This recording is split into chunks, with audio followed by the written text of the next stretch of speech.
Hello, welcome to Luann's Creative Corner.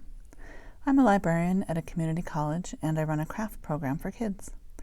Hopefully soon we will be able to have activities in person, but for now this video is a virtual way to still have an activity. Today we will be making a pop-up fish card. This card looks like any other card until you open it and the fish's mouth pops open and the fish looks directly at you. You can also put a fun fishy sentiment in the fish's mouth.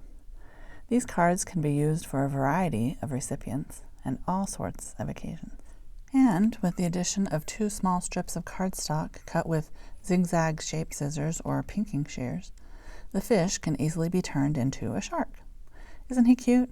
If you look inside his mouth, he's saying, "You're jawsome," which I just think is very fun. So let's get started. You will need a piece of cardstock cut to 5 1/4 by 8 1/4.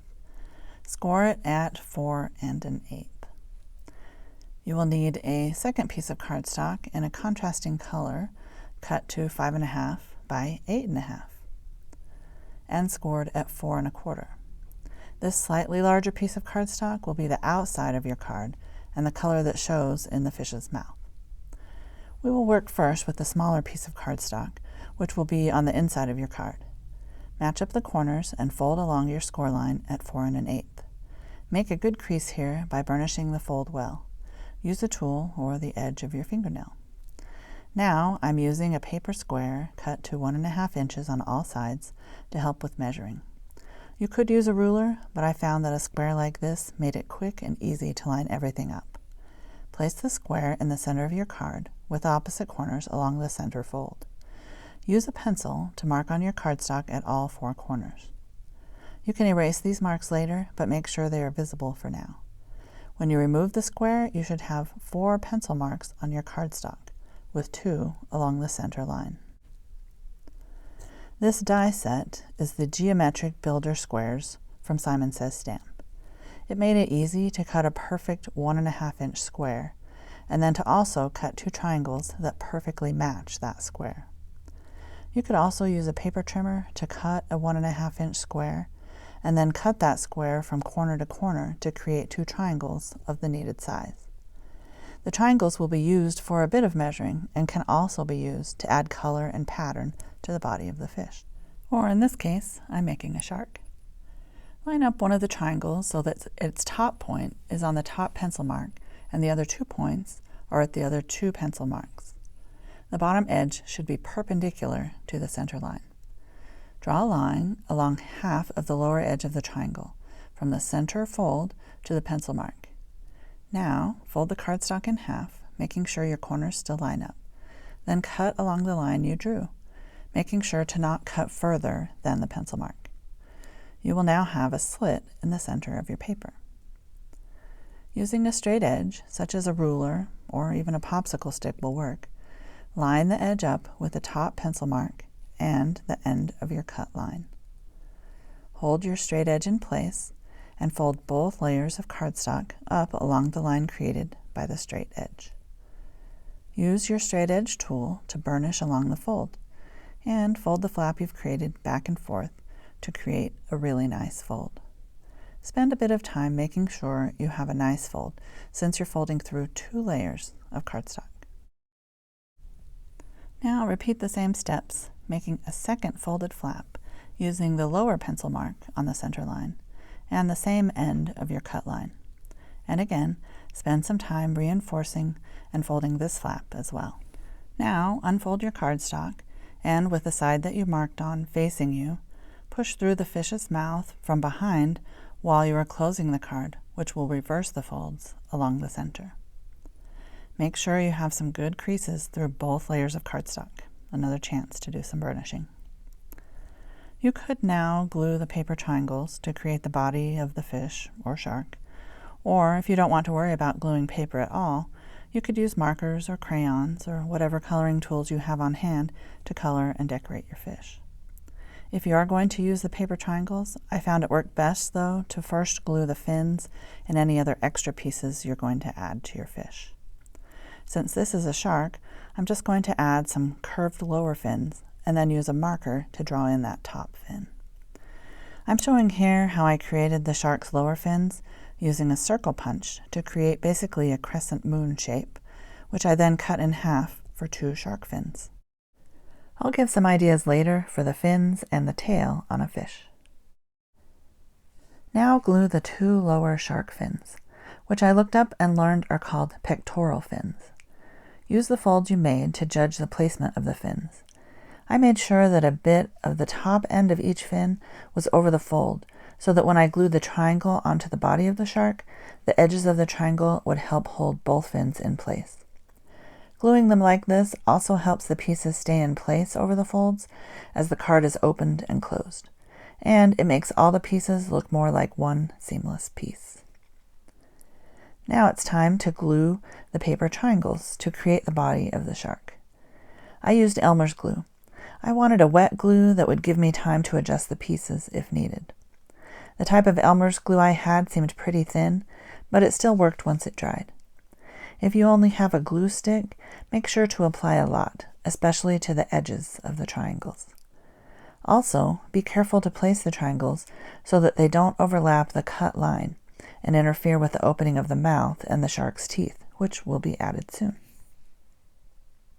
Once you have the triangles glued into place, give the glue a minute or so to dry, and then open and close the card a few times, carefully, so that the new paper will fold with the cardstock it's glued to.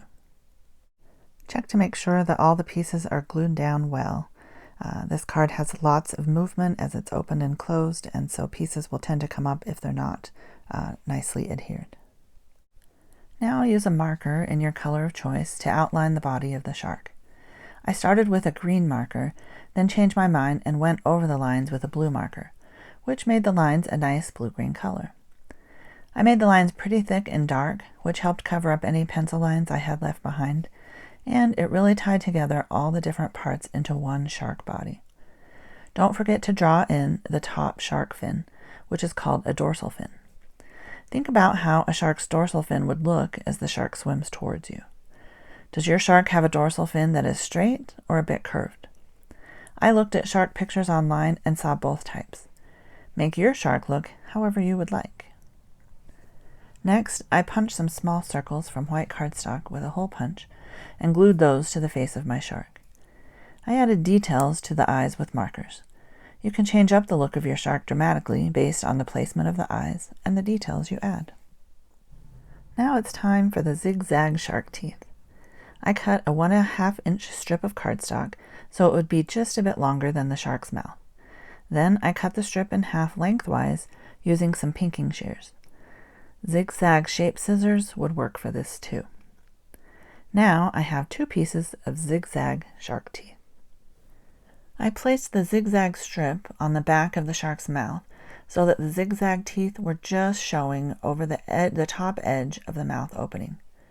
Then I looked on the front to make sure I liked the placement of the teeth. Once I had the teeth placed just right, I used a strip of clear tape to hold the cardstock strip in place. I trimmed any edges that stuck out past the fold of the shark's mouth. Then I carefully folded the strip back and used some glue to more firmly adhere it in place. I then repeated the steps with the second zigzag strip of teeth on the bottom half of the mouth. Once again, carefully open and close the card so that the shark teeth will fold with the rest of the shark. And there you have it, a shark with a toothy grin. This pop-up shark piece will layer inside the larger coordinating piece of cardstock that will also serve as the inside of the shark's mouth. To place a small sentiment that shows when the shark's mouth opens, layer the 2 pieces together and then fold them partially closed so that you can mark the middle of the mouth along the fold line. This will show where the sentiment strip should be glued onto the cardstock.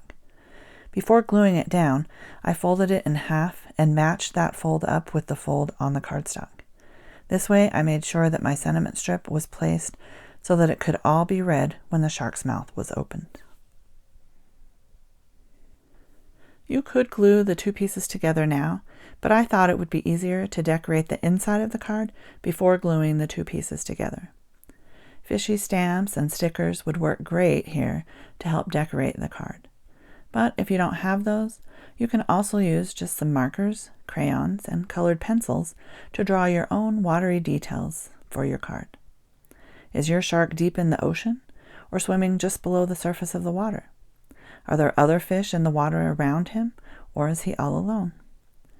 Don't forget to leave a bit of space to write a message for the recipient of your card.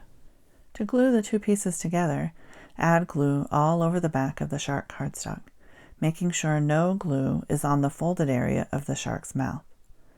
If the shark's mouth gets glued to the cardstock, the pop-up effect won't work. Make sure to match up the folds in the center of both pieces of cardstock. Glue both pieces together flat and check that all edges are completely glued down.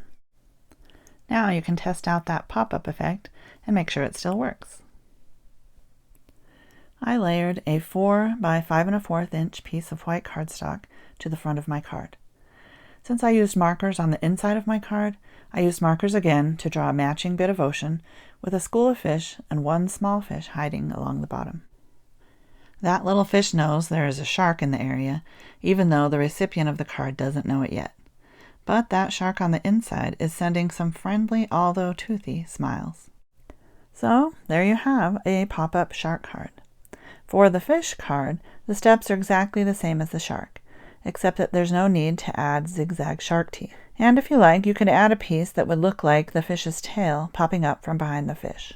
Or it could be a dorsal fin, since fish have those too. I cut the pieces for my fish from this retired Blossom Builder punch from Stampin' Up. Just like the shark card, add the fins and tail before gluing on the triangle pieces for the body. If you use colored cardstock or paper for your triangles and other pieces, you can draw your own pattern for your fish. I decided to make my fish all spotted, with a few striped lines on the fins and tail. For the eyes, I started with small black circles and added some white details with a white gel pen.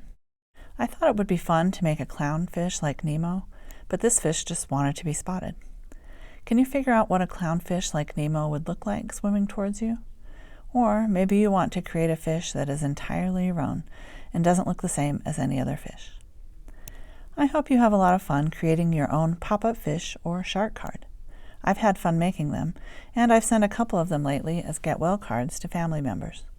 Who is going to receive your card? I would love to see pictures of what you create. Thanks for joining me here at Luann's Creative Corner. I hope you have a great day.